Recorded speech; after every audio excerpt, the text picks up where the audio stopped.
Ini adalah kisah seorang pria bernama Raffi tiba-tiba muncul dengan klaim mengejutkan bahwa ia pernah hidup di masa depan. Dunia diguncang oleh keingintahuan dan skeptisisme. Dengan membawa potongan-potongan informasi yang tampaknya mustahil diketahui orang biasa, Raffi menarik perhatian ilmuwan, media, dan bahkan kelompok rahasia yang telah lama meneliti kemungkinan perjalanan waktu. Di balik klaimnya, tersembunyi kisah penuh intrik tentang sebuah fasilitas rahasia, eksperimen terlarang, dan teknologi yang melampaui batas pemahaman manusia. Bersama Dr. Clark, seorang ilmuwan yang memiliki hubungan kelam dengan proyek penelitian tersebut, Raffi berusaha mengungkap kebenaran di balik keberadaannya yang misterius. Mari lanjut ke kisah lengkapnya. Di sebuah forum diskusi daring yang dipenuhi teori-teori konspirasi dan misteri tak terpecahkan, muncul seorang pria dengan nama samaran, Raffi X. Ia mengklaim sebagai seseorang yang pernah hidup di masa depan dan kini kembali ke era ini dengan membawa pengetahuan yang mencengangkan. Awalnya, banyak yang menganggap pengakuannya sebagai omong kosong belaka, hanya sebatas imajinasi liar seseorang yang haus perhatian. Namun, semakin ia berbicara, semakin banyak orang yang terkesima oleh detail luar biasa yang ia paparkan. Raffi X tidak sekadar mengatakan bahwa ia berasal dari masa depan. Ia mendeskripsikan dunia yang sangat berbeda dengan realitas saat ini. Menurutnya, di tahun 2137, umat manusia telah mengalami perubahan drastis dalam kehidupan sosial, teknologi, hingga cara berpikir. Kota-kota megah yang melayang di udara, komunikasi telepati yang menggantikan ponsel, serta bentuk energi baru yang membuat listrik menjadi usang hanyalah sebagian kecil dari apa yang ia saksikan di masa depan. Yang paling mengejutkan adalah keterangannya tentang bagaimana ia bisa kembali ke masa kini. Raffi X tidak menyebutkan mesin waktu seperti yang sering dikisahkan dalam film fiksi ilmiah. Ia berbicara tentang anomali temporal, celah di dalam ruang waktu yang bisa muncul secara alami akibat perubahan besar dalam struktur dimensi. Dalam situasi tertentu, seseorang bisa terseret melewati anomali ini tanpa kendali, tiba-tiba berpindah ke masa lain tanpa ada cara untuk kembali. Dalam wawancaranya di berbagai platform daring, Raffi X menggambarkan pengalaman itu sebagai peristiwa yang membingungkan sekaligus menakutkan. Ia tidak pernah berniat menjadi pelintas waktu. Suatu hari, ketika sedang menjalani kehidupannya di tahun 2137, ia merasa seolah-olah dunia di sekitarnya berubah menjadi kabur. Seperti ada gaya tak terlihat yang menariknya ke dalam pusaran tanpa wujud. Ketika ia sadar, ia sudah berada di sebuah kota yang asing, tanpa teknologi canggih, tanpa kendaraan udara, tanpa satelit pengawas. Ia kembali ke abad ke-21. Banyak orang yang skeptis dengan pengakuannya. Sejumlah ilmuwan dan fisikawan berusaha membantah teori anomali temporal ini. Namun, ada pula yang mendengar ceritanya dengan penuh perhatian. Beberapa bahkan mulai mencari kemungkinan, apakah dalam sejarah pernah ada catatan serupa tentang seseorang yang menghilang dan muncul kembali dengan cerita tentang masa depan. Tentu saja, tidak semua orang bisa menerima cerita Raffi X begitu saja. Beberapa orang menganggapnya hanya berhalusinasi, mengalami gangguan ingatan, atau bahkan sekadar berbohong demi popularitas. Namun, ada yang meyakini bahwa ia mungkin mengatakan sesuatu yang benar-benar terjadi. Fakta bahwa ia mampu menjelaskan banyak konsep yang belum ditemukan di era ini membuat banyak orang mempertanyakan, apakah mungkin ia benar-benar berasal dari masa depan? Lalu, jika Raffi X memang pernah hidup di tahun 2137, mengapa ia bisa terseret kembali ke masa kini? Apakah ini sekadar kebetulan? Atau ada alasan yang lebih besar di balik peristiwa ini? Pertanyaan itu terus bergema di kalangan para penggemar teori konspirasi. Dan bagi Raffi X sendiri, petualangan baru dimulai, di mana ia harus berusaha membuktikan kebenaran dari kisah yang ia bawa. Setelah pengakuannya yang menghebohkan, Raffi X mulai menceritakan lebih lanjut tentang dunia yang ia tinggalkan di tahun 2137. Ia menggambarkan sebuah peradaban yang jauh berbeda dari yang kita kenal sekarang. Bukan hanya karena kemajuan teknologinya, tetapi juga karena perubahan drastis dalam tatanan sosial, politik, dan bahkan cara berpikir manusia. Menurutnya, dunia di masa depan bukanlah tempat yang penuh dengan kehancuran seperti yang sering digambarkan dalam film-film fiksi ilmiah. Sebaliknya, umat manusia telah berhasil keluar dari era konflik dan memasuki zaman yang lebih stabil, di mana peperangan tidak lagi menjadi bagian dari kehidupan. Di tahun 2137, pemerintahan dalam bentuk negara-negara seperti yang kita kenal saat ini sudah tidak lagi eksis. Bumi terbagi dalam wilayah-wilayah administratif yang dikelola oleh sistem kecerdasan buatan yang disebut pemerintahan netral. Tidak ada lagi pemimpin manusia yang memegang kekuasaan absolut.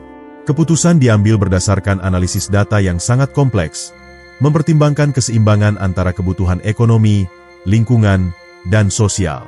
Dengan kata lain, dunia diperintah oleh logika dan rasionalitas yang telah disaring dari bias manusia. Salah satu aspek paling menarik dari dunia ini adalah bagaimana manusia tidak lagi menggunakan uang dalam bentuk fisik atau digital seperti sekarang. Ekonomi berbasis kebutuhan telah menggantikan sistem kapitalisme. Setiap orang mendapatkan sumber daya yang dibutuhkan berdasarkan kontribusi mereka terhadap masyarakat. Sistem ini telah menghapuskan kemiskinan dan kesenjangan sosial, meskipun masih ada hierarki berdasarkan keahlian dan kecerdasan individu dalam berkontribusi. Raffi X menjelaskan bahwa pada masanya, profesi seperti dokter, insinyur, dan ilmuwan masih ada, tetapi mereka tidak bekerja demi uang.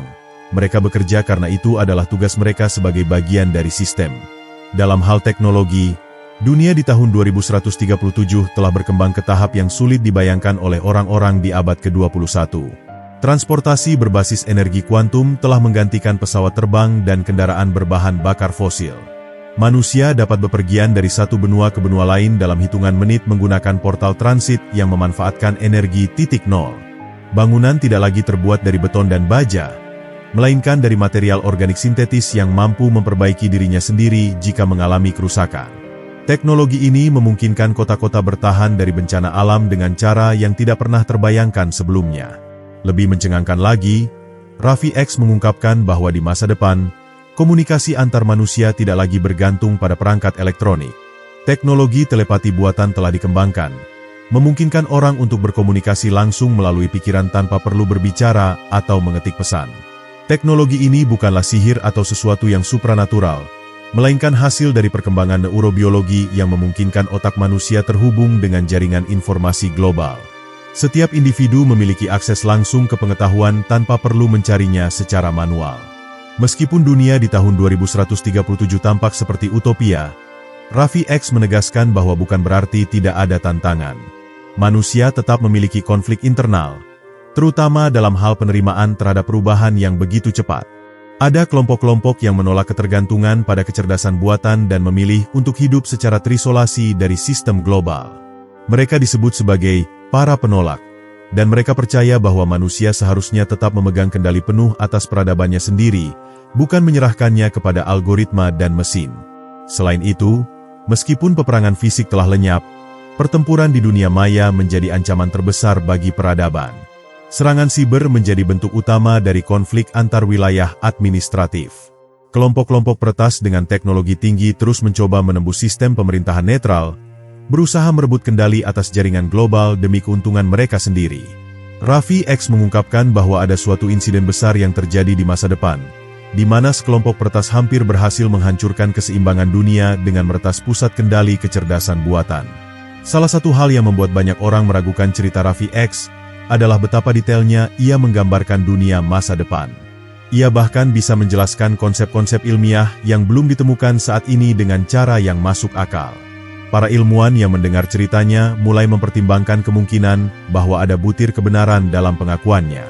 Meskipun beberapa dari mereka masih skeptis, tidak sedikit yang merasa bahwa apa yang dikatakan Raffi X bisa menjadi petunjuk tentang kemana arah peradaban manusia sebenarnya. Namun, pertanyaan besar yang masih belum terjawab adalah bagaimana mungkin seseorang bisa terlempar dari masa depan ke masa kini. Raffi X mengaku bahwa ia bukan satu-satunya yang mengalami fenomena ini. Menurutnya, ada lebih banyak orang yang secara tidak sengaja berpindah antar waktu, tetapi mereka seringkali dianggap sebagai orang gila atau sekadar penghayal. Bahkan, ia percaya bahwa ada kemungkinan beberapa tokoh besar dalam sejarah sebenarnya adalah orang-orang yang secara tidak sengaja terlempar ke masa yang salah. Dengan semakin banyaknya orang yang mulai tertarik dengan kisahnya, Raffi X merasa bahwa ia harus mengungkapkan lebih banyak hal tentang bagaimana dunia masa depan berfungsi. Namun, di saat yang sama, ia juga mulai merasa ada sesuatu yang tidak beres. Ia mulai mengalami kejadian-kejadian aneh, orang-orang misterius yang mengawasinya, perasaan bahwa ia sedang diincar oleh kekuatan yang tidak diketahui. Apakah mungkin ada pihak yang tidak ingin kebenaran tentang perjalanan waktunya terungkap? Sejak pengakuannya menjadi viral, Raffi X mulai merasa ada sesuatu yang tidak beres. Ia sering merasa diawasi, seolah-olah ada mata-mata yang mengikuti setiap gerak-geriknya. Awalnya, ia mengira ini hanyalah paranoia akibat perhatian publik yang besar terhadap kisahnya. Tetapi semakin hari, bukti-bukti keberadaan pihak yang mengawasinya semakin jelas. Ia beberapa kali melihat orang yang sama di lokasi yang berbeda, selalu berpakaian rapi dengan kacamata hitam, mengamati dari kejauhan tanpa pernah mendekat. Teleponnya mulai mengalami gangguan aneh. Kadang suara berdesis muncul saat ia berbicara, dan beberapa kali panggilan terputus tanpa sebab yang jelas. Kecurigaan Raffi semakin menjadi ketika suatu malam, saat ia sedang duduk di apartemennya yang sederhana, seseorang mengetuk pintunya dengan cara yang mencurigakan. Ketukan itu terdengar teratur, 3 kali dengan jeda yang sama, seolah-olah mengikuti pola tertentu. Ia mengintip melalui lubang pintu, dan yang ia lihat adalah seorang pria berbadan tegap, mengenakan jas hitam dan berdiri tanpa ekspresi. Raffi tidak langsung membuka pintu. Ia menunggu, berharap orang itu pergi. Tetapi pria itu tetap berdiri di sana selama beberapa menit sebelum akhirnya melangkah pergi tanpa berkata apapun. Setelah kejadian itu, Raffi merasa bahwa ancaman terhadapnya semakin nyata. Ia mulai mencari tahu apakah ada orang lain yang mengalami hal serupa. Ia menemukan bahwa di berbagai forum internet, ada laporan dari orang-orang yang mengaku mengalami peristiwa aneh setelah mengklaim mengetahui sesuatu tentang masa depan. Beberapa dari mereka tiba-tiba menghilang tanpa jejak, sementara yang lain berhenti berbicara tentang pengalaman mereka secara tiba-tiba, seolah-olah dipaksa diam. Raffi menyadari bahwa ada kemungkinan besar bahwa pihak tertentu tidak ingin kebenaran tentang perjalanan waktu dan dunia masa depan terungkap. Raffi kemudian mencoba menghubungi beberapa ilmuwan yang sempat tertarik dengan ceritanya. Ia menghubungi seorang fisikawan bernama Dr. Adrian Miles, seorang ahli teori kuantum yang pernah mendiskusikan kemungkinan perjalanan waktu dalam beberapa publikasi ilmiah. Dr. Miles, yang awalnya skeptis, mulai mempertimbangkan kemungkinan bahwa Raffi benar-benar mengalami sesuatu yang luar biasa. Dalam pertemuan rahasia di sebuah kafe terpencil, Dr. Miles menjelaskan bahwa ada teori tentang anomali temporal, kejadian langka di mana individu bisa berpindah antar waktu akibat gangguan dalam ruang waktu.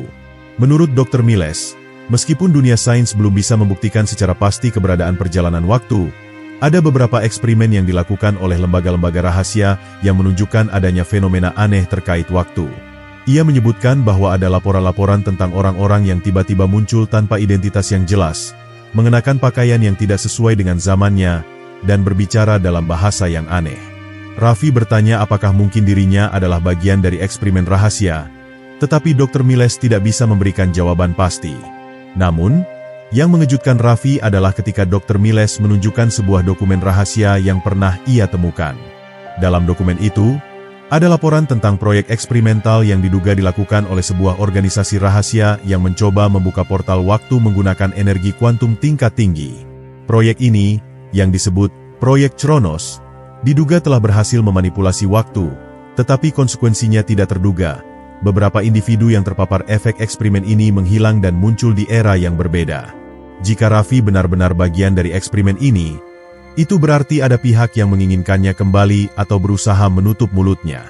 Hal ini semakin diperkuat ketika suatu malam, apartemen Raffi digeledah oleh orang tak dikenal. Saat ia kembali dari pertemuan dengan Dr. Miles, ia menemukan pintu apartemennya sedikit terbuka, meskipun ia yakin telah menguncinya sebelumnya. Begitu masuk, ia melihat bahwa dokumen-dokumen pribadinya berserakan, komputer dan ponselnya telah dihancurkan. Tidak ada barang berharga yang hilang, yang berarti pelaku bukanlah pencuri biasa. Ketakutan mulai merayapi dirinya. Raffi tahu bahwa ia tidak bisa lagi tinggal di tempat yang sama. Ia harus menghilang sebelum pihak misterius itu menangkapnya. Dengan bantuan Dr. Miles, ia mendapatkan identitas baru dan berpindah ke sebuah kota kecil untuk sementara waktu. Namun, ia sadar bahwa pelariannya ini tidak akan berlangsung lama. Jika benar ada kekuatan besar yang mengendalikan rahasia perjalanan waktu, maka mereka pasti akan terus mencarinya sampai ia ditemukan. Di tempat persembunyiannya, Raffi mulai menyusun rencana. Ia tidak akan tinggal diam. Jika memang ada organisasi rahasia yang menyembunyikan kebenaran tentang perjalanan waktu, maka ia harus mengungkapnya sebelum semuanya terlambat. Namun, ia juga sadar bahwa ada kemungkinan besar bahwa semua ini lebih besar dari yang ia duga. Bisa jadi, Kebenaran yang sedang ia cari tidak hanya akan mengubah hidupnya, tetapi juga mengungkap sesuatu yang bisa mengubah dunia selamanya. Sejak Raffi memutuskan untuk menghilang dari kehidupan lamanya, ia merasa seperti seorang buronan. Meskipun ia telah mengganti identitasnya, berpindah ke kota kecil yang jauh dari pusat perhatian, dan mengurangi aktivitas di internet, ia tetap merasa bahwa ada bayangan gelap yang mengintainya. Ia tidak bisa mengabaikan kenyataan bahwa organisasi misterius yang memburunya pasti memiliki sumber daya yang jauh lebih besar. Mereka bisa melacak keberadaannya dengan cara yang tak terbayangkan oleh orang biasa. Dan Raffi sadar, ini bukan sekadar paranoia, ini adalah kenyataan yang sedang ia hadapi. Di tempat persembunyiannya, ia mencoba untuk tetap waspada. Ia tidak pernah tinggal di satu tempat terlalu lama, selalu berpindah hotel atau rumah sewa setiap beberapa minggu. Ia mengenakan pakaian yang berbeda dari biasanya, menghindari tempat-tempat yang memiliki banyak kamera pengawas, dan bahkan mulai belajar cara menyamarkan jejak digitalnya. Namun, ia tahu bahwa ini hanya menunda yang tak terhindarkan. Cepat atau lambat, mereka akan menemukannya. Ketakutannya menjadi kenyataan pada suatu malam, ketika ia sedang berjalan pulang setelah membeli beberapa perbekalan di pasar setempat. Dari sudut matanya, ia melihat seseorang yang tampaknya mengenakan alat komunikasi kecil di telinganya, berbicara pelan sambil memperhatikan Raffi. Nalurinya langsung mengatakan bahwa ia harus segera meninggalkan tempat itu.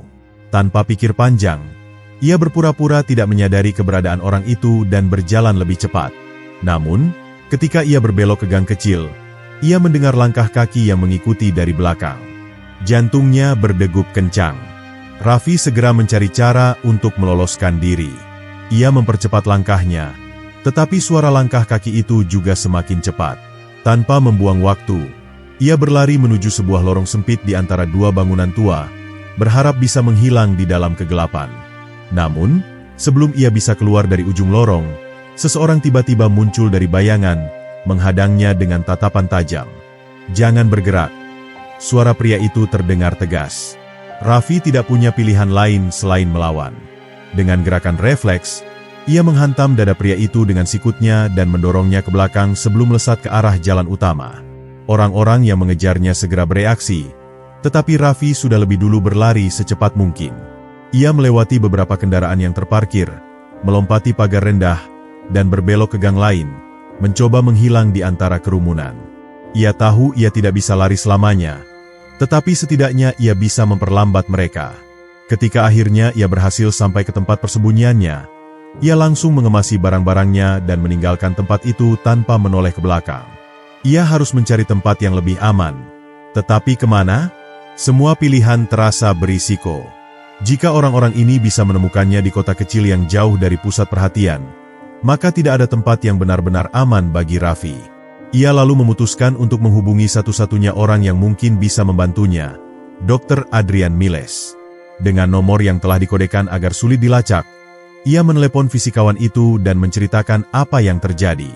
Dr. Miles terdengar cemas, tetapi ia mengatakan bahwa ia telah menemukan sesuatu yang bisa menjelaskan lebih banyak tentang situasi Raffi. "Aku tahu seseorang yang mungkin bisa membantumu, tapi kita harus bertemu langsung.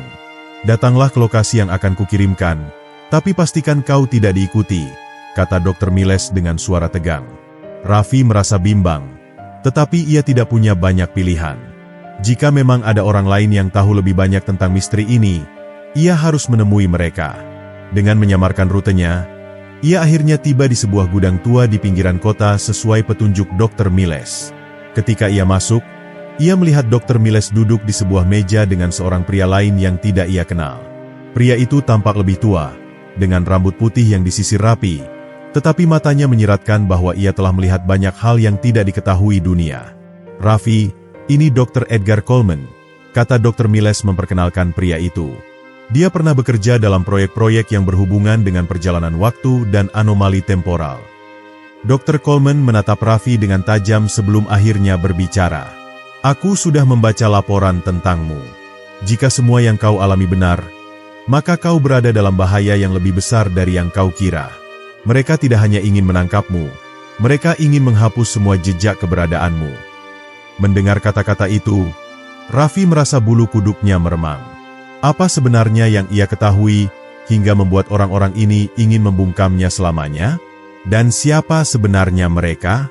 Dr. Coleman melanjutkan, mereka adalah bagian dari kelompok yang telah lama bekerja di balik bayangan, mencoba mengendalikan alur waktu. Jika kau benar-benar pernah hidup di masa depan, maka itu berarti kau adalah bukti bahwa proyek mereka telah berhasil. Dan mereka tidak akan membiarkan dunia mengetahui hal itu. Dengan setiap kata yang keluar dari mulut Dr. Coleman, Raffi semakin menyadari bahwa ini bukan lagi sekadar teori atau spekulasi.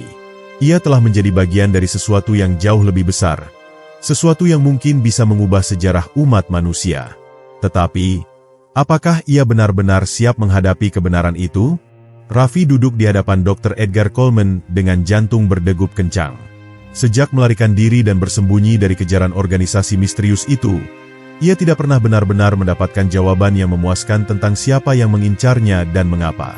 Namun, dari nada bicara Dr. Coleman, ia tahu bahwa pria ini mengetahui lebih banyak dari yang terlihat. Dalam ruangan gudang yang remang-remang itu, Raffi bisa merasakan ketegangan yang begitu kuat, seolah-olah ia akan segera mendengar sesuatu yang akan mengubah hidupnya selamanya. Dr. Coleman menarik napas dalam sebelum mulai berbicara. Kelompok yang memburumu bukan sekadar organisasi biasa. Mereka adalah bagian dari sebuah proyek yang telah ada selama beberapa dekade. Sebuah proyek rahasia yang melibatkan teknologi yang tidak seharusnya ada di zaman ini. Raffi menelan ludah. Ia sudah menduga bahwa ada sesuatu yang lebih besar di balik semua ini, tetapi mendengar konfirmasi langsung dari seorang ilmuwan yang tampaknya memiliki akses ke informasi rahasia membuatnya semakin gelisah. Dr. Miles, yang sejak tadi diam, akhirnya ikut bicara. Aku dan Dr. Coleman pernah bekerja dalam proyek-proyek fisika eksperimental. Beberapa di antaranya berhubungan dengan konsep perjalanan waktu. Namun, ada satu hal yang kami sadari terlalu terlambat. Proyek ini bukanlah sekadar eksperimen ilmiah. Ada kepentingan yang jauh lebih gelap yang bermain di balik layar. Raffi menyandarkan tubuhnya ke kursi, mencoba mencerna informasi itu. Jadi, kalian ingin mengatakan bahwa perjalanan waktu benar-benar mungkin? Tanyanya dengan suara bergetar. Dr. Coleman mengangguk. Ya. Dan berdasarkan semua yang kau alami, kau adalah bukti hidupnya. Kata-kata itu membuat Raffi merasakan sesuatu yang sulit dijelaskan. Selama ini ia berpikir bahwa kejadian aneh yang menimpanya hanyalah suatu kecelakaan atau fenomena yang belum bisa dijelaskan dengan sains. Namun, jika benar bahwa ada kelompok yang telah mengembangkan teknologi perjalanan waktu, itu berarti ada seseorang atau sekelompok orang yang ingin mengendalikan masa depan. Dr. Coleman melanjutkan penjelasannya. Proyek ini awalnya dikembangkan oleh sekelompok ilmuwan di bawah naungan pemerintah, tetapi kemudian diambil alih oleh organisasi bayangan yang memiliki tujuan yang berbeda. Mereka tidak ingin hanya sekadar membuktikan bahwa perjalanan waktu mungkin, mereka ingin mengendalikannya. Mereka ingin menciptakan sejarah yang sesuai dengan keinginan mereka. Raffi merasa bulu kuduknya meremang. Tunggu, maksudmu? Mereka bisa mengubah masa depan, tanyanya. Dr. Coleman mengangguk. Bukan hanya masa depan, tetapi juga masa lalu. Mereka telah menemukan cara untuk mengakses berbagai titik dalam ruang waktu dan mengubah peristiwa-peristiwa penting sesuai dengan kepentingan mereka. Itu sebabnya mereka sangat tertarik padamu. Jika kau benar-benar berasal dari masa depan, itu berarti kau memiliki informasi yang bisa mengancam rencana mereka. Pikiran Raffi berputar. Jika benar bahwa ada kelompok yang bisa mengendalikan sejarah, lalu seberapa banyak yang telah mereka ubah? Apakah dunia yang ia tinggali sekarang adalah hasil dari manipulasi mereka? Dan jika ia adalah bukti hidup bahwa masa depan bisa diketahui, lalu apa yang sebenarnya terjadi di waktu yang akan datang? Dr. Miles menatap Raffi dengan penuh keseriusan. Kita harus mencari tahu lebih banyak sebelum mereka menemukan kita. Kami memiliki kontak di dalam organisasi mereka. Seseorang yang mungkin bisa memberi kita informasi lebih lanjut. Tapi ini sangat berbahaya. Jika mereka tahu bahwa kita sedang mencari tahu, kita semua bisa dihabisi. Raffi mengangguk perlahan. Ia sudah terlalu jauh terjerat dalam misteri ini untuk mundur sekarang. Ia harus tahu kebenaran, meskipun itu berarti mempertaruhkan nyawanya. Dr. Coleman mengambil sebuah perangkat kecil dari sakunya dan meletakkannya di meja. Ini adalah alat komunikasi terenkripsi yang akan kita gunakan untuk tetap berhubungan. Jangan pernah menggunakan ponsel biasa atau jaringan internet umum. Mereka bisa melacakmu dengan mudah. Raffi mengambil perangkat itu dan menggenggamnya erat. Ia tahu bahwa ini bukan lagi sekadar tentang menyelamatkan dirinya sendiri. Jika apa yang dikatakan Dr. Coleman benar, maka seluruh dunia bisa berada dalam bahaya tanpa menyadarinya. Malam itu, sebelum Raffi pergi, Dr. Coleman mengatakan satu hal terakhir. Jika kau ingin tahu siapa yang benar-benar ada di balik semua ini, kau harus siap menghadapi sesuatu yang jauh lebih besar dari yang kau bayangkan. Ini bukan sekadar tentang masa depan atau masa lalu. Ini tentang siapa yang memiliki kendali atas waktu itu sendiri. Raffi meninggalkan gudang dengan perasaan yang campur aduk. Ia tahu bahwa ia telah mengambil langkah yang tak bisa dibatalkan lagi. Dan di kejauhan, di balik kegelapan malam, ia bisa merasakan bahwa seseorang sedang mengawasinya. Raffi berjalan menyusuri lorong gelap di sebuah kompleks industri tua yang sudah lama ditinggalkan. Langkahnya perlahan dan waspada, sementara pikirannya dipenuhi dengan segala kemungkinan buruk yang bisa terjadi. Dr. Coleman telah memberinya alamat tempat di mana seseorang yang disebut sebagai kontak dalam bisa ditemui. Namun, Raffi tidak bisa menepis perasaan bahwa ia sedang diawasi. Sejak keluar dari gudang tempat pertemuannya dengan para ilmuwan itu, ia merasa ada bayangan yang mengikuti setiap gerakannya, membuat jantungnya berdegup lebih cepat dari biasanya. Dalam pikirannya, Raffi terus mengulang informasi yang diberikan oleh Dr. Coleman dan Dr. Miles. Jika benar bahwa ada organisasi rahasia yang mampu mengendalikan perjalanan waktu dan mengubah sejarah sesuai keinginan mereka, maka tidak ada yang bisa memastikan bahwa dunia yang ia tinggali sekarang adalah dunia yang seharusnya. Setiap kejadian, setiap peristiwa besar dalam sejarah, bisa saja telah dimanipulasi tanpa ada seorang pun yang menyadarinya. Dan lebih dari itu, fakta bahwa dirinya sendiri mungkin berasal dari masa depan menambah lapisan kompleks dalam misteri ini. Setelah beberapa menit menyusuri kegelapan, Raffi akhirnya tiba di sebuah pintu logam besar yang tampak sudah berkarat. Ia memeriksa kembali pesan yang diterimanya melalui perangkat komunikasi terenkripsi yang diberikan Dr. Coleman. Tidak ada tanda-tanda kehidupan di sekitar, hanya suara gemerisik angin yang berhembus melewati celah-celah bangunan tua. Dengan ragu, ia mengetuk pintu 3 kali seperti yang diinstruksikan. Beberapa detik berlalu tanpa jawaban. Raffi hampir berpikir untuk pergi ketika tiba-tiba terdengar suara gesekan dari dalam.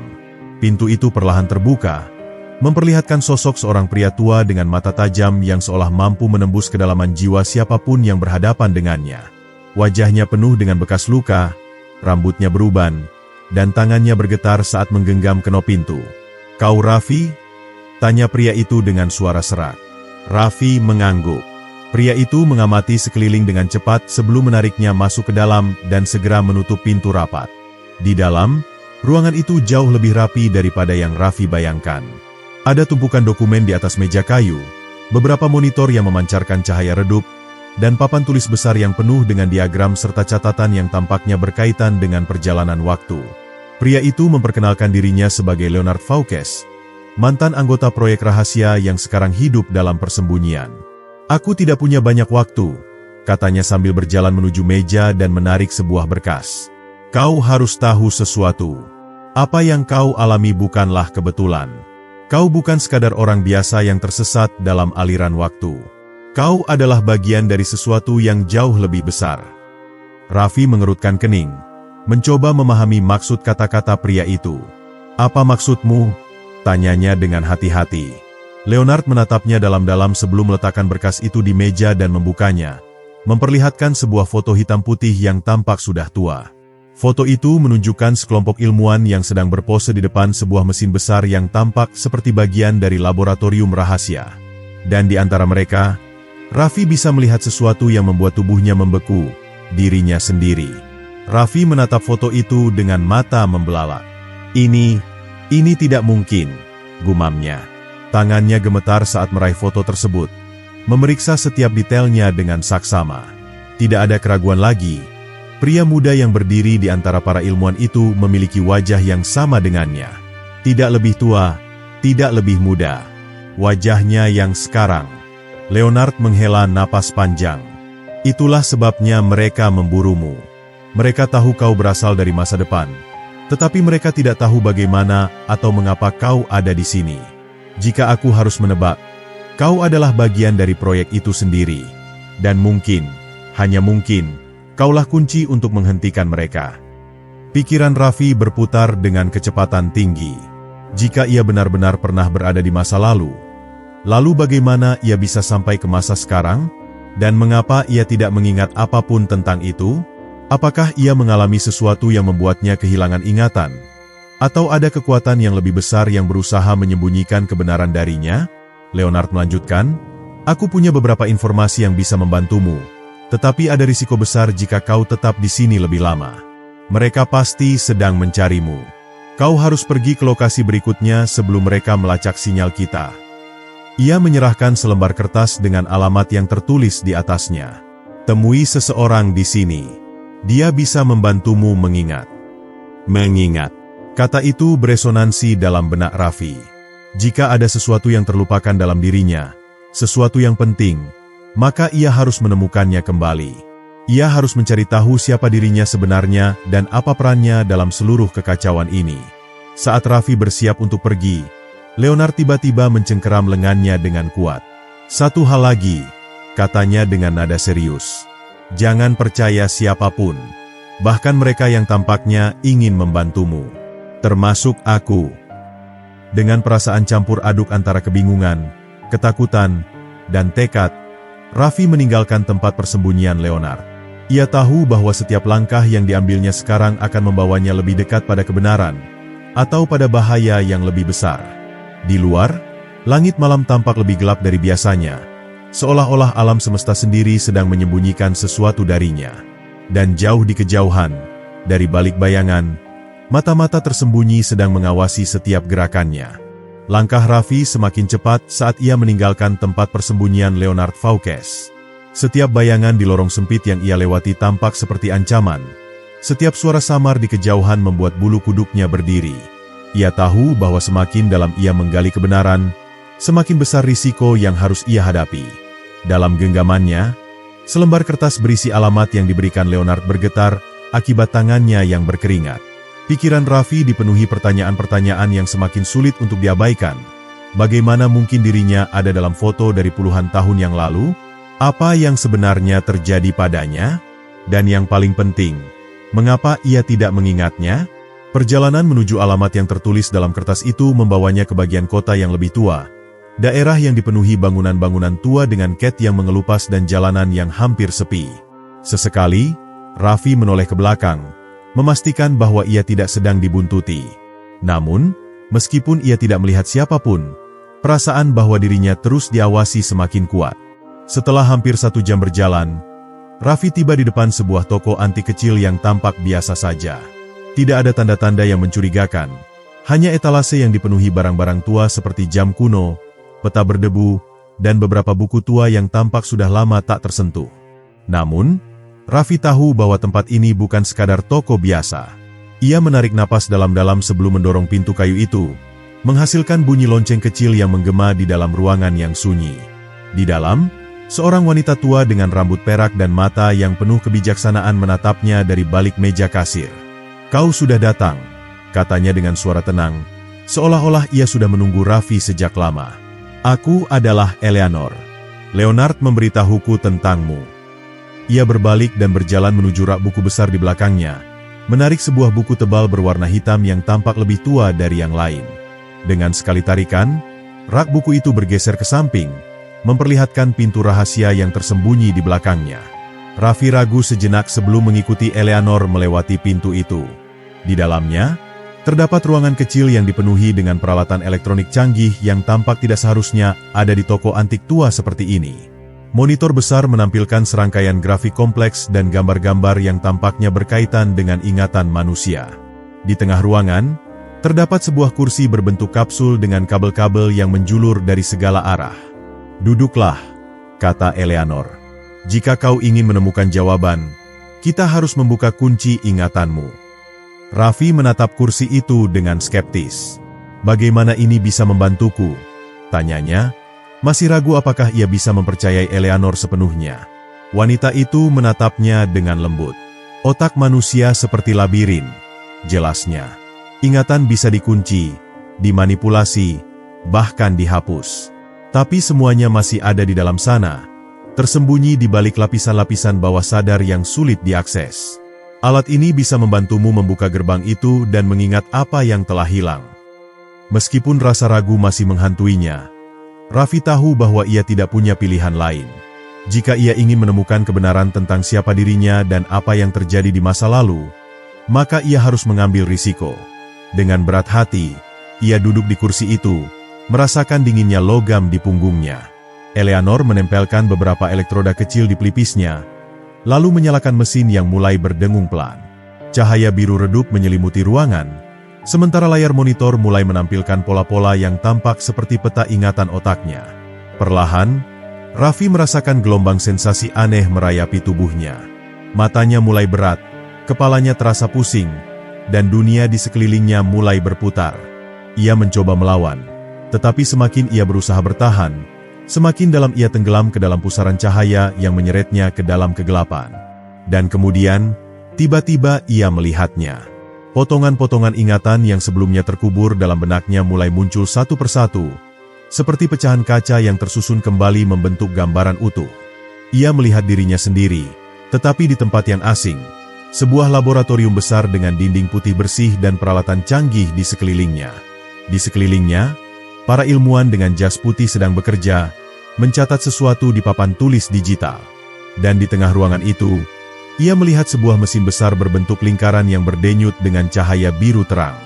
Mesin itu, Raffi mengenalnya. Tiba-tiba, suara-suara mulai menggema di telinganya. Kita sudah siap untuk mengirim subjek ke garis waktu berikutnya. Prosedur ini belum sempurna. Kita tidak tahu dampaknya jika ia kehilangan ingatan di tengah perjalanan. Kita tidak punya pilihan. Jika eksperimen ini berhasil, kita bisa menguasai waktu. Raffi merasakan jantungnya berdetak lebih cepat. Ia bukan sekadar seseorang yang tersesat dalam waktu. Ia adalah bagian dari eksperimen ini. Dan lebih dari itu, ia adalah subjek uji coba yang pertama kali dikirim ke masa depan. Dunia di sekelilingnya kembali berputar. Ingatan-ingatan lain mulai muncul, lebih cepat dan lebih kacau, seperti air bah yang menghantam kesadarannya. Ia melihat dirinya terbangun di masa kini tanpa ingatan, melihat sosok-sosok bayangan yang mengawasinya, melihat bagaimana setiap langkahnya sejak awal sudah direncanakan oleh kekuatan yang lebih besar dari yang ia bayangkan. Dan kemudian, semuanya berhenti. Raffi tersentak bangun dengan napas terengah-engah. Matanya membelalak saat kembali ke dunia nyata. Eleanor menatapnya dengan prihatin. "Kau sudah mulai mengingat, bukan?" tanyanya dengan suara pelan. Raffi mengangguk. Keringat dingin membasahi dahinya. Ia sekarang tahu kebenarannya, tentang eksperimen, tentang perjalanannya ke masa depan, dan tentang fakta bahwa seluruh hidupnya adalah bagian dari permainan yang lebih besar. Tapi ada satu pertanyaan yang masih belum terjawab. Jika ia dikirim ke masa depan sebagai subjek percobaan, maka siapa yang mengirimnya? Eleanor menatapnya tajam. "Jika kau ingin tahu siapa yang benar-benar berada di balik semua ini," katanya, "maka kau harus kembali ke tempat asalmu." Raffi terdiam, tetapi jauh di dalam hatinya, ia tahu bahwa tidak ada jalan kembali. Tidak ada pilihan selain melanjutkan perjalanan ini sampai akhir. Setelah kebenaran perlahan terungkap di hadapannya, Raffi merasakan dadanya sesak oleh beban yang sulit dijelaskan. Ia kini memahami bahwa hidupnya bukan sekadar kebetulan yang aneh, melainkan bagian dari sebuah eksperimen besar yang telah melibatkan kekuatan di luar pemahamannya. Namun, jika semua ini memang benar, maka ia harus mencari jalan kembali. Ia harus menemukan siapa yang mengirimnya ke masa depan dan, lebih dari itu, bagaimana ia bisa kembali ke garis waktu yang seharusnya. Eleanor memandangnya dengan mata tajam. "Kau sudah melihat sepotong kebenaran," katanya dengan suara pelan namun tegas. "Namun, ingatanmu masih belum utuh. Ada lebih banyak lagi yang tersembunyi, terkunci di dalam benakmu. Jika kau ingin memahami segalanya, kau harus kembali ke tempat di mana semuanya bermula." Raffi terdiam. Ia tahu apa yang dimaksud Eleanor. Laboratorium dalam ingatannya, tempat dengan dinding putih bersih, mesin-mesin raksasa, dan para ilmuwan yang mengawasi eksperimen itu, adalah kunci untuk mengungkap misteri yang selama ini menghantuinya.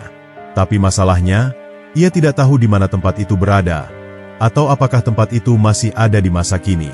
"Bagaimana aku bisa menemukannya?" tanyanya akhirnya, Suaranya sedikit bergetar. Eleanor menghela napas panjang. "Ada seseorang yang bisa membantumu," katanya. "Seorang mantan ilmuwan dari proyek itu. Ia melarikan diri bertahun-tahun yang lalu setelah menyadari bahwa eksperimen ini terlalu berbahaya. Dia sekarang hidup dalam persembunyian, tapi jika kau bisa menemukannya, dia mungkin memiliki jawaban yang kau cari." Raffi menggigit bibirnya. Ini berarti ia harus kembali ke perburuan, mencari seseorang yang bahkan tidak ingin ditemukan. Tapi ia tidak punya pilihan lain. Jika ia ingin menemukan jalan keluar dari kekacauan ini, maka ia harus mengambil risiko. Eleanor menyerahkan secari kertas dengan sebuah alamat yang tertulis rapi di atasnya. "Ini adalah tempat terakhir di mana dia terlihat," katanya. "Tapi berhati-hatilah. Jika kau mencarinya, kemungkinan besar mereka yang berada di balik eksperimen ini juga akan mengetahuinya." Dengan tekad yang semakin kuat, Raffi meninggalkan toko antik itu dan memulai perjalanan menuju alamat yang diberikan Eleanor.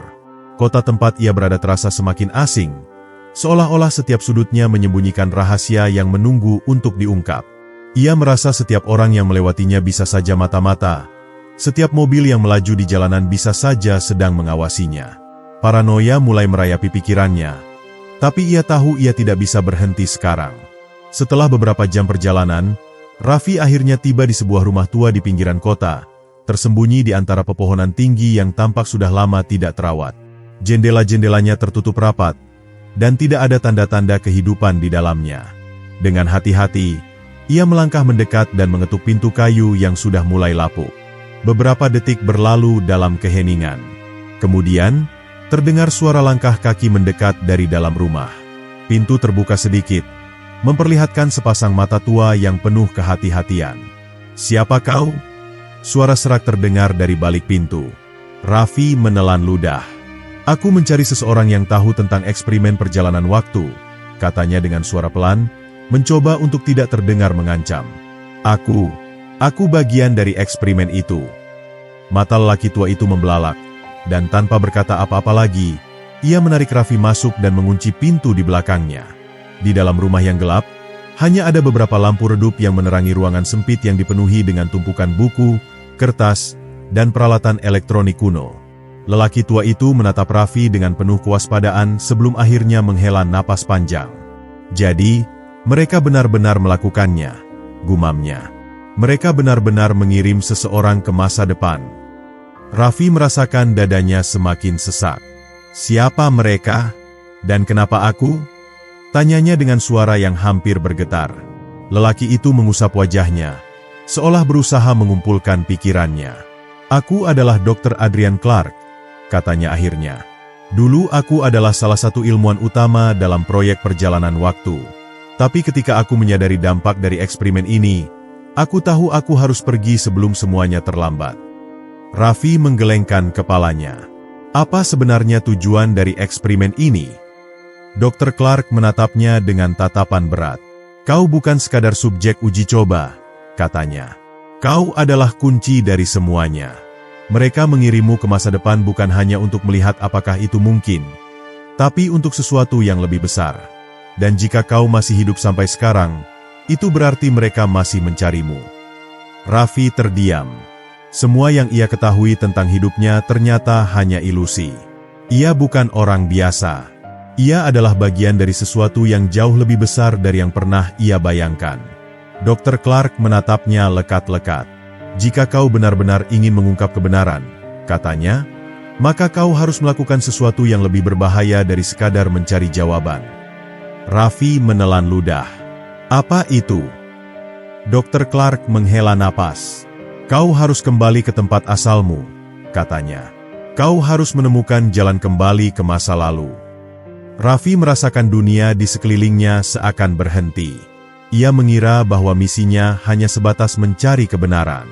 Namun kini, ia harus menghadapi kenyataan bahwa satu-satunya cara untuk menyelesaikan semua ini adalah dengan kembali ke garis waktu asalnya. Namun, bagaimana caranya? Di dalam ruangan yang remang-remang, Raffi menatap wajah Dr. Adrian Clark dengan penuh kebingungan dan ketidakpercayaan. Kata-kata lelaki tua itu masih bergema di pikirannya, berulang-ulang seperti gema di dalam gua yang tak berujung. Ia harus kembali ke masa lalu, ke titik di mana semuanya bermula. Namun, bagaimana mungkin? Perjalanan waktu bukanlah hal yang bisa dilakukan sembarangan, dan bahkan jika eksperimen itu benar-benar terjadi, ia tidak tahu bagaimana cara mengaktifkannya kembali. Dr. Clark menghela napas panjang, lalu berjalan ke sudut ruangan, menarik sebuah kotak logam tua yang tertutup debu. Dengan hati-hati, ia membuka tutupnya, memperlihatkan sesuatu yang tampak seperti perangkat elektronik kuno dengan kabel-kabel yang menjuntai. Ini, katanya sambil menunjuk benda itu, adalah sisa terakhir dari teknologi yang mereka gunakan dalam eksperimen itu. Sebagian besar sudah dihancurkan atau disembunyikan, tapi aku berhasil menyelamatkan ini sebelum melarikan diri. Raffi mendekat, menatap perangkat itu dengan penuh keheranan. Apa ini? Tanyanya. Dr. Clark mengusap bagian atas perangkat dengan jarinya, menghapus debu yang menempel. Ini adalah komponen inti dari mesin waktu yang mereka kembangkan, jelasnya. Bukan mesin utuh, tapi cukup untuk merekonstruksi bagian yang hilang jika kita bisa menemukan sumber energi yang sesuai. Kau lihat, mereka menggunakan bentuk energi yang sangat langka, sesuatu yang tidak bisa ditemukan di sembarang tempat. Raffi semakin penasaran. Sumber energi seperti apa? Dr. Clark menatapnya dengan tajam. Mereka menggunakan partikel eksotis yang hanya bisa ditemukan di lokasi tertentu di dunia ini. Partikel ini memiliki sifat unik yang memungkinkan manipulasi ruang dan waktu, dan hanya sedikit orang yang mengetahui keberadaannya. Sialnya, mereka menyimpan sumber energi itu di tempat yang paling dijaga ketat. Raffi menggigit bibirnya. Jadi, maksudmu kita harus mencurinya? Dr. Clark tersenyum tipis. Menyelamatkannya, koreksi lelaki tua itu. Jika kau ingin kembali ke masa lalu dan menemukan kebenaran, maka kita tidak punya pilihan lain. Tapi ini bukan tugas yang mudah. Mereka yang mengontrol sumber energi ini tidak akan membiarkannya pergi begitu saja. Dalam hatinya, Raffi tahu bahwa perjalanan ini semakin berbahaya. Namun, ia juga menyadari bahwa ia tidak bisa kembali tanpa mengambil risiko. Jika eksperimen itu benar-benar terjadi, maka ada kemungkinan para ilmuwan yang menciptakannya masih hidup, dan mungkin mereka bahkan masih mengawasinya. Apa kita punya rencana? Raffi bertanya, mencoba menenangkan pikirannya. Dr. Clark mengangguk. Ada sebuah fasilitas rahasia yang terletak di bawah tanah, tersembunyi di balik jaringan terowongan tua yang sudah lama ditinggalkan. Fasilitas itu dulunya digunakan untuk penelitian, tapi sekarang mereka menggunakannya untuk menyimpan berbagai teknologi yang mereka anggap berbahaya atau terlalu maju untuk diketahui publik. Di sanalah kita akan menemukan sumber energi yang kita butuhkan. Raffi menatap Dr. Clark dengan rasa ragu. Bagaimana kita bisa masuk ke sana tanpa diketahui? Lelaki tua itu tersenyum samar. Aku mungkin sudah tua, tapi aku masih memiliki beberapa kontak yang bisa membantu kita. Ada seseorang yang pernah bekerja sebagai kepala keamanan di fasilitas itu. Dia sudah lama keluar dari sistem, tapi dia masih memiliki akses ke beberapa informasi penting. Malam itu, Raffi dan Dr. Clark mempersiapkan perjalanan mereka. Mereka harus bergerak cepat, sebelum ada yang menyadari keberadaan mereka. Dengan hati yang penuh ketegangan, Raffi menyadari bahwa setiap langkah yang ia ambil kini semakin mendekatkannya pada bahaya yang lebih besar. Ketika fajar mulai menyingsing, mereka berangkat. Raffi tidak tahu apakah ia akan berhasil, atau malah semakin terjebak dalam pusaran waktu yang membingungkan ini.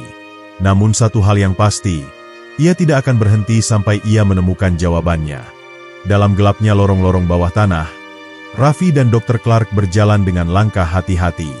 Mereka telah menempuh perjalanan panjang, menghindari penjaga, dan mengandalkan informasi dari kontak lama Dr. Clark yang kini hidup dalam persembunyian.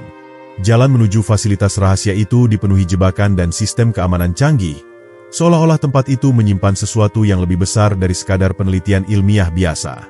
Raffi bisa merasakan ketegangan yang menggantung di udara, seakan-akan setiap langkah yang ia ambil semakin mendekatkannya pada sesuatu yang bisa mengubah hidupnya selamanya. Dr. Clark melirik jam digital kecil di pergelangan tangannya, menghitung waktu sebelum pergantian shift para penjaga. Kita punya waktu 10 menit sebelum mereka kembali berpatroli, bisiknya.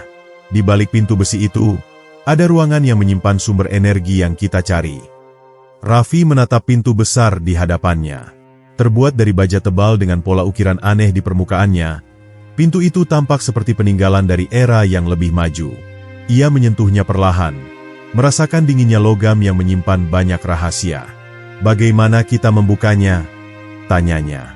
Dr. Clark mengeluarkan sebuah perangkat kecil dari sakunya. Ini adalah kunci digital yang pernah digunakan oleh kepala keamanan fasilitas ini. Jika masih berfungsi, kita bisa membukanya tanpa menimbulkan alarm.